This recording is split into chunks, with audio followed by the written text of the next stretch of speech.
Buenos días, mi nombre es Luis Faría y le vengo a hablar sobre los motores de corriente continua de la materia de laboratorio de mantenimiento.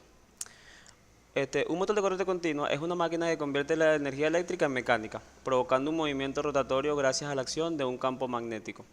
El motor de corriente continua se compone principalmente de dos partes.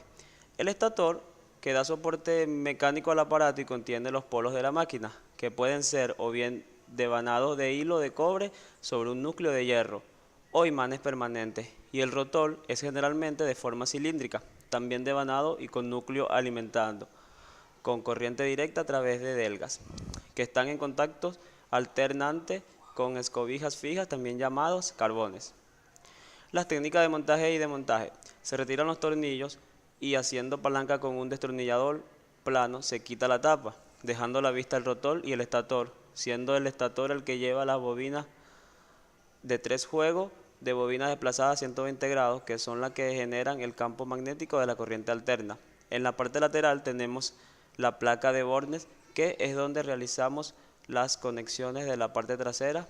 Quitamos los tornillos y hacemos palanca con un destornillador para retirar el rotor.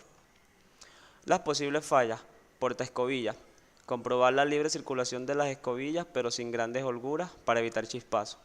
Controlar la distancia entre el portaescobilla y el conmutador, sea la que indica el fabricante, que suele ser igual o un poco menor a 2 milímetros.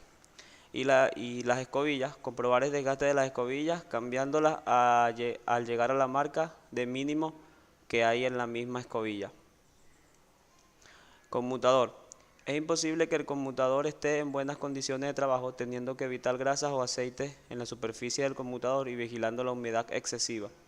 Los desgastes del conmutador se deben controlar, vigilando el desgaste entre la zona de paso de las escobillas y la zona por donde no pasa, teniendo que controlar el desgaste máximo, la diferencia de desgaste entre la zona de paso de escobilla y que no se haya ovalado el conmutador, teniendo los valores marcados por el fabricante como referencia. Los rodamientos y cojinetes. Los rodamientos se les debe controlar la temperatura evitando que exceda del valor indicado por el fabricante. Para alargar la vida útil de los cojinetes se debe lubricar correctamente en la cantidad, tipo de grasa y periodo de tiempo que marque el fabricante. Ventilación.